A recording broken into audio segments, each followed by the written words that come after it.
Hello friends. ഇന്ന് നമ്മൾ നോക്കാൻ പോകുന്നത് യൂഫോറിയ എന്ന വെബ് സീരീസിൻ്റെ 6ാമത്തെ എപ്പിസോഡിൻ്റെ എക്സ്പ്ലനേഷൻ വീഡിയോ ആണ്. ഈ സീരീസിൻ്റെ മുമ്പത്തെ വീഡിയോസ് കാണാത്തവർക്ക് വേണ്ടി വീഡിയോയുടെ ലിങ്ക് ഡിസ്ക്രിപ്ഷനിൽ പ്ലേസ് ചെയ്യാം. അപ്പോൾ നമുക്ക് ഒട്ടും സമയം കളയാതെ നേരെ വീഡിയോയിലേക്ക് പോകാം. എപ്പിസോഡിൻ്റെ സ്റ്റാർട്ടിങ്ങിൽ ക്രിസിൻ്റെ കുട്ടിക്കാലമാണ് കാണിക്കുന്നത്. ക്രിസിൻ്റെ അച്ഛൻ ഒരു സ്പോർട്സ് ട്രെയിനർ ആയതുകൊണ്ട് അയാൾ ചെറുപ്പം മുതലേ ക്രിസിനെ ഒരു റഗ്ബി പ്ലെയർ ആക്കാൻ വേണ്ടി അവന് വേണ്ട ട്രെയിനിങ്ങുകളെല്ലാം കൊടുക്കുന്നു. ക്രിസും തൻ്റെ അച്ഛൻ്റെ ഇഷ്ടങ്ങൾക്കെല്ലാം സപ്പോർട്ട് ചെയ്തു നിന്നതോടെ അവൻ ചെറുപ്രായത്തിൽ തന്നെ സ്കൂളിലെ മികച്ച പ്ലെയറായി മാറുന്നു. വൈകാതെ സ്റ്റേറ്റ് ലെവലിലും ഡിസ്ട്രിക്ട് ലെവലിലുമെല്ലാം അവൻ ഒരുപാടധികം ഫാൻസിനെ എല്ലാം ക്രിയേറ്റ് ചെയ്യുന്നു. തനിക്ക് പെട്ടെന്നുണ്ടായ ഈ വളർച്ചയെല്ലാം കണ്ടതും ക്രിസിൻ്റെ മനസ്സിൽ തന്നെക്കാളും മികച്ചൊരു പ്ലെയറില്ല എന്ന തോന്നലെല്ലാം വരുന്നു. അങ്ങനെയിരിക്കെ അവന് നാഷണൽ ടീമിൽ കളിക്കാനായി ഒരവസരമെല്ലാം ലഭിക്കുന്നു. എന്നാൽ നാഷണൽ ടീമിൽ കളിക്കുന്ന സമയം അവന് തൻ്റെ കൂടെ കളിക്കുന്ന പ്ലെയേഴ്സ് എല്ലാം തന്നെക്കാളും മികച്ചതാണ് എന്ന കാര്യമെല്ലാം മനസ്സിലാവുന്നു. ഇതോടെ അവന് തൻ്റെ ഗെയിമിലുള്ള കോൺഫിഡൻസ് എല്ലാം നഷ്ടപ്പെടുന്നു.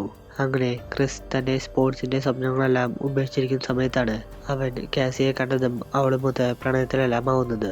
അവിടെ കട്ട് ചെയ്ത് പ്രസന്റിൽ സ്കൂളിൽ വെച്ച് കാസിയെ മീറ്റ് ചെയ്യുന്ന ഡാനിയലിനെയാണ് കാണിക്കുന്നത്. ഡാനിയൽ കാസിയോട് ഈ വരുന്ന ഹാലോവീന് തൻ്റെ വീട്ടിൽ വെച്ച് ഒരു പാർട്ടിയെല്ലാം നടത്തുന്നുണ്ടെന്നും അതുകൊണ്ട് സ്കൂളിലെ മറ്റു കുട്ടികൾ വരുന്നതിൻ്റെ കൂടെ കാസിയും പാർട്ടി അറ്റൻഡ് ചെയ്യാൻ വേണ്ടി അവിടേക്ക് വരണമെന്ന് അവളോട് പറയുന്നു.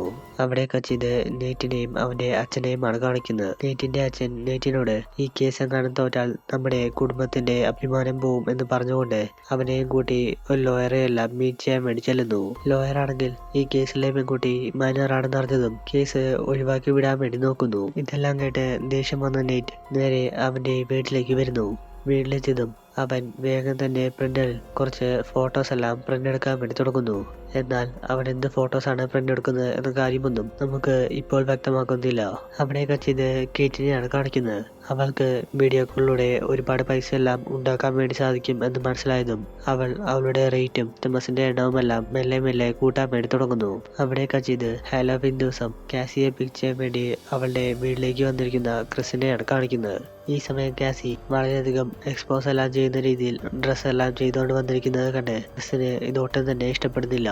അവൻ ഈ ഡ്രസ്സ് ഇട്ടുകൊണ്ട് തൻ്റെ ഫ്രണ്ട്സിൻ്റെ പാർട്ടിക്ക് വരാൻ വേണ്ടി സാധിക്കില്ല എന്ന് പറഞ്ഞുകൊണ്ട് അവളെ അവൻ്റെ റഗ്ബി ടീഷർട്ട് എല്ലാം ഇടിച്ചുകൊണ്ട് പാർട്ടി നടക്കുന്ന അവൻ്റെ ഫ്രണ്ടിൻ്റെ വീട്ടിലേക്ക് കൂട്ടിക്കൊണ്ടു പോകുന്നു. ക്രിസ് കാസിയെ ആ വീട്ടിലെ ഒരു പ്രൈവറ്റ് റൂമിലേക്ക് കൂട്ടിക്കൊണ്ടുപോയ ശേഷം അവളുടെ കൂടെ ഫിസിക്കലി പോകാൻ വേണ്ടി നോക്കുന്നു. ഈ സമയം കുറച്ച് മുഖം മൂടിയെല്ലാം വെച്ച ആൾക്കാർ ആ റൂമിലേക്ക് കയറി വന്നുകൊണ്ട് കാസിയുടെ മുമ്പിൽ വെച്ച് ക്രിസിനെ ക്രൂരമായി മർദ്ദിക്കുന്നു. കൂടാതെ അവരതിൻ്റെ വീഡിയോസ് എല്ലാം എടുത്ത ശേഷം അവനെ കളിയാക്കിക്കൊണ്ട് അവിടെ നിന്നും പോകുന്നു. ക്രിസ് കാസിയുടെ മുമ്പിൽ വെച്ച് ഇങ്ങനെ ഒരു സംഭവമെല്ലാം നടത്തുന്ന വിഷമത്തിൽ ബാത്റൂമിൽ കയറി കുറച്ചു നേരം അവിടെ വെച്ച് പൊട്ടിക്കറിയുന്നു.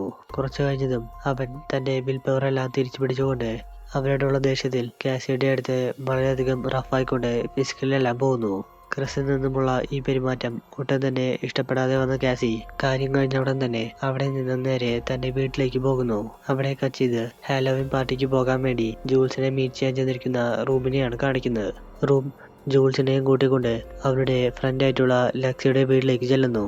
ഈ സമയം അവർ ഡാനിയലിന്റെ വീട്ടിലെ പാർട്ടിക്കാണ് പോകുന്നത് എന്ന കാര്യം പറഞ്ഞതും കാസി താനും അവരുടെ കൂടെ വരുന്നുണ്ടെന്ന് പറഞ്ഞുകൊണ്ട് അവൾ ക്രിസിനോടുള്ള ദേഷ്യത്തിൽ ആ എക്സ്പോസ് ചെയ്യുന്ന ഡ്രസ്സെല്ലാം ഇട്ടുകൊണ്ട് അവരുടെ കൂടെ ആ പാർട്ടി അറ്റൻഡ് ചെയ്യാൻ വേണ്ടി പോകുന്നു. അവിടെ കച്ചിത് ഡാനിയലിന്റെ വീട്ടിൽ നടക്കുന്ന ആ പാർട്ടിയാണ് കാണിക്കുന്നത്. ഈ സമയം കേറ്റ് അവിടെ മദ്യപിച്ചുകൊണ്ടിരിക്കുന്നത് കണ്ട് ഈതൻ അവളുടെ അടുത്ത് ചെന്ന് വിശേഷമെല്ലാം തിരക്കുന്നു. ഈ സമയം കേറ്റ് അവനെ മൈൻഡ് ചെയ്യാതിരിക്കുന്നത് കണ്ട് ഈതൻ അവളുടെ അടുത്ത് വിഷയം എന്താണെന്ന് തിരക്കുന്നു. കേറ്റ് അന്ന് കാർണിവലിൽ വെച്ച് ഈതന്റെ കൂടെ ഉണ്ടായിരുന്ന പെൺകുട്ടി ആരായിരുന്നു എന്ന് തിരക്കുന്നു. ഈ സമയം ഈതൻ അത് തന്റെ സഹോദരിയുടെ ഫ്രണ്ടായിരുന്നു എന്ന കാര്യമെല്ലാം പറഞ്ഞതും കേറ്റിന് അത് തനിക്ക് പറ്റിയ തെറ്റ് തന്നെയാണ് എന്ന കാര്യമെല്ലാം മനസ്സിലാവുന്നു. അതുകൊണ്ട് തന്നെ അവൾ അവനോട് സോറി എല്ലാം പറഞ്ഞ ശേഷം അവനെയും കൂട്ടി അവന്റെ കൂടെ ഒരു റൊമാൻസ് എല്ലാം ചെയ്യുന്നു. അവിടെ കച്ചിത് ആ പാർട്ടിയിൽ ഒരു മൂലക്കിരിക്കുന്ന റൂബിനെയാണ് കാണിക്കുന്നത്. ഈ സമയം തൊട്ടപ്പുറത്ത് തന്റെ സഹോദരി ക്രിസിന്റെ സഹോദരന്മാരുടെ കൂടെ ഇരുന്ന് ഡ്രഗ്സ് എല്ലാം അടിക്കുന്നത് കണ്ട് റൂബിന് വളരെയധികം ദേഷ്യമെല്ലാം വരുന്നു. അവൾ തന്റെ സഹോദരിയുടെ കൂടെയുണ്ടായിരുന്ന ക്രിസിന്റെ അനിയനെ വിളിച്ചുകൊണ്ട് അവനെ പ്രൈവറ്റായി ഒരു റൂമിൽ കൊണ്ടുപോയി നിന്നെ പോലീസിൽ പിടിച്ചു കൊടുക്കുമെന്ന് പറഞ്ഞ് ബ്ലാക്ക്മെയിൽ എല്ലാം ചെയ്യുന്നു. റൂമിൽ നിന്നുള്ള ഇങ്ങനെ ഒരു പെരുമാറ്റം കണ്ടതും ആ പയ്യനും ചെറുതായിട്ടൊന്ന് പേടിക്കുന്നു. അവിടെ കച്ചിത് ജൂൾസിനെയാണ് കാണിക്കുന്നത്. അവളാണെങ്കിൽ ആ പാർട്ടിയിൽ വെച്ച് ഒരുപാടധികം മദ്യപിച്ചുകൊണ്ട് ബോധമില്ലാതെയെല്ലാം പെരുമാറുന്നു. റൂബിന്റെ ഈ ബോധമില്ലാത്ത പെരുമാറ്റമെല്ലാം കണ്ടതും റൂബിനും ലക്സിക്കും അവൾക്ക് എന്ത് പറ്റിയതാണ് എന്ന രീതിയിലെല്ലാം ചിന്തയെല്ലാം വരുന്നു. അവിടെ കച്ചിത് ആ പാർട്ടി അറ്റൻഡ് ചെയ്യാൻ വന്നിരിക്കുന്ന ഫ്രാങ്കോനെയാണ് കാണിക്കുന്നത്. ഈ സമയം റൂബ് ഫ്രാങ്കോനെ കണ്ടതും അവന്റെ അടുത്ത് നിന്നുകൊണ്ട് തലേന്ന് ഡ്രഗ്സ് തരാത്തതിന്റെ പേരിൽ അവനെ ചീത്ത വിളിച്ചതിന് മാപ്പെല്ലാം പറയുന്നു. എന്നാൽ ഫ്രാങ്കോ, ഞാൻ ഒരു ഡ്രഗ് ഡീലറായ സമയത്താണ് നിനക്ക് ഡ്രഗ്സ് എല്ലാം തന്നിരുന്നതെന്നും ഇപ്പോൾ നമ്മൾ ഫ്രണ്ട്സ് ആയതുകൊണ്ട് ഞാൻ ഒരിക്കലും ഡ്രഗ്സ് നിനക്ക് തരാൻ പാടില്ല എന്ന് പറഞ്ഞുകൊണ്ട് റൂബിന് കുറച്ച് അഡ്വൈസുകളെല്ലാം കൊടുക്കുന്നു.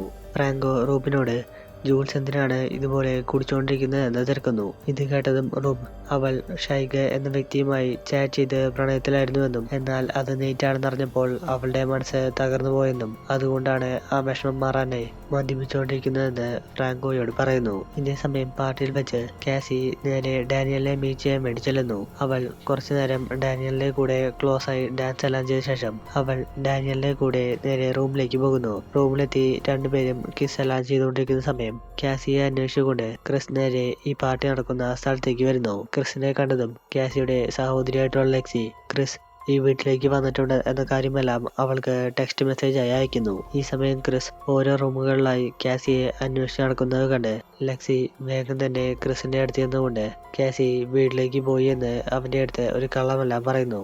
അവൾ നിങ്ങൾക്കിടയിൽ എന്തെങ്കിലും പ്രശ്നമുണ്ടോ എന്ന് തിരക്കിയതും പ്രശ്നമൊന്നുമില്ല എന്ന് പറഞ്ഞുകൊണ്ട് തിരക്കിട്ടുകൊണ്ട് ആ വീട്ടിൽ നിന്നും ഇറങ്ങിപ്പോകുന്നു. ഇതേസമയം റൂമിൽ കാസി ഡാനിയലുമൊത്ത് കിസ് ചെയ്യുന്ന സമയം അവൾക്ക് വീണ്ടും ക്രിസിന്റെ ഓർമ്മകളെല്ലാം വരുന്നു. അതുകൊണ്ട് തന്നെ അവൾ ഡാനിയലിന്റെ അടുത്ത് നമുക്ക് ഇതിവിടെ വെച്ച് സ്റ്റോപ്പ് ചെയ്യാമെന്ന് പറയുന്നു. എന്നാൽ ഇത് കേട്ട് ദേഷ്യം വന്ന ഡാനിയൽ ആവട്ടെ കാസിയുടെ അടുത്ത് അവളെ പറ്റി വളരെയധികം മോശമായിട്ടുള്ള രീതിയിലെല്ലാം പറയുന്നു. ഇതെല്ലാം കേട്ടതും കാസി ഡാനിയലുമൊത്ത് ഒരു വാക്കും തർക്കമെല്ലാം ഉണ്ടാക്കിയ ശേഷം ആ മുറിയിൽ നിന്നും ഇറങ്ങിപ്പോകുന്നു. അവിടെ കച്ചിത് നെയ്റ്റിന്റെ അച്ഛനെയാണ് കാണിക്കുന്നത്. അയാൾ താൻ റെക്കോർഡ് ചെയ്ത് വെച്ച കാസറ്റ് എല്ലാം എടുത്ത് പരിശോധിച്ച് നോക്കുന്നതിനിടയിൽ ഒരു കാസറ്റ് മിസ്സിംഗ് ആണ് എന്ന കാര്യമെല്ലാം മനസ്സിലാവുന്നു. എത്രയൊക്കെ ചിന്തിച്ചിട്ടും ആ കാസറ്റ് എവിടെ പോയതാണ് എന്ന് മനസ്സിലാവാത്തത് കണ്ട് നെയ്റ്റിന്റെ അച്ഛന് വളരെയധികം ടെൻഷൻ എല്ലാം വരുന്നു. അവിടെ കച്ചിത് ടൈലറിനെ മീറ്റ് ചെയ്യാൻ ചെന്നിരിക്കുന്ന നെയ്റ്റിനെയാണ് കാണിക്കുന്നത്. നെയ്റ്റ് ടൈലറിന്റെ അടുത്ത് തന്റെ പേരിൽ വന്നിട്ടുള്ള കേസെല്ലാം ടൈലറിനോട് ഏറ്റെടുക്കാൻ വേണ്ടി പറയുന്നു. നെയ്റ്റിന്റെ കയ്യിലാണെങ്കിൽ ടൈലറിനെ ബ്ലാക്ക്മെയിൽ ചെയ്യാൻ വേണ്ടിയുള്ള എവിഡൻസ് എല്ലാം ഉള്ളത് കൊണ്ട് നെയ്റ്റിനെതിരെ നിൽക്കുന്ന മാഡിയുടെ ആ കേസെല്ലാം അവൻ ഏറ്റെടുത്തോളാമെന്ന് സമ്മതിച്ചു കൊടുക്കുന്നു. അവിടെ കച്ചിത് ഹാലോവിന് 2 ദിവസം മുമ്പ് ജൂൾസിനെ മീറ്റ് ചെയ്യുന്ന നെയ്റ്റിനെയാണ് കാണിക്കുന്നത്. അവൻ ജൂൾസിന് അവൾ ഷൈഗ എന്ന വ്യക്തിക്ക് വെച്ചിട്ടുള്ള ന്യൂഡായിട്ടുള്ള ഫോട്ടോസിന്റെ എല്ലാം പ്രിന്റ് ഔട്ട് എടുത്ത് കാണിച്ചു കൊടുത്തുകൊണ്ട് അവളോട് അവന് വേണ്ടി കോടതിയിൽ ടൈലറിനെതിരെ സാക്ഷി പറയാൻ വേണ്ടി പറയുന്നു. അപ്പോഴാണ് നമുക്ക് നെയ്റ്റ് എപ്പിസോഡിന്റെ സ്റ്റാർട്ടിങ്ങിൽ പ്രിന്റ് എടുത്തിരുന്നത് ജൂൾസിന്റെ ന്യൂഡ് ഫോട്ടോസ് ആയിരുന്നു എന്ന കാര്യമെല്ലാം മനസ്സിലാവുന്നത്. അവൻ ജൂൾസിന്റെ അടുത്ത് നീ ഞാൻ പറയുന്നത് പോലെ കോടതിയിൽ വന്ന് പറഞ്ഞില്ലെങ്കിൽ ഈ ഫോട്ടോസ് എല്ലാം നാട് മുഴുവൻ ഒട്ടിച്ചു വയ്ക്കുമെന്ന് പറഞ്ഞുകൊണ്ട് അവളെ നല്ലപോലെ ഇമോഷണലി ബ്ലാക്ക്മെയിൽ എല്ലാം ചെയ്യുന്നു. അവിടെ കച്ചിത് പോലീസ് സ്റ്റേഷനിലേക്ക് ചെന്നിരിക്കുന്ന ടൈലറിനെയാണ് കാണിക്കുന്നത്. അവൻ സ്റ്റേഷനിലെത്തിയ ഉടൻ തന്നെ അവിടെ ഉണ്ടായിരുന്ന ഒരു പോലീസ് ഓഫീസറിന്റെ അടുത്ത് താനാണ് മാഡിയുടെ കഴുത്തിനെല്ലാം പിടിച്ചിരിക്കുകയെന്ന് കുറ്റസമ്മതമെല്ലാം നടത്തുന്നു. ഇതെല്ലാം കേട്ടിട്ടും പോലീസുകാർക്ക് ഒന്നും തന്നെ മനസ്സിലാവുന്നില്ല. അവർ വേഗം തന്നെ മാഡിയെ കോൾ ചെയ്തുകൊണ്ട് അവളോട് ഇവനാണോ നിന്റെ കഴുത്തിന് പിടിച്ചു നിൽക്കുക എന്ന് തിരക്കുന്നു.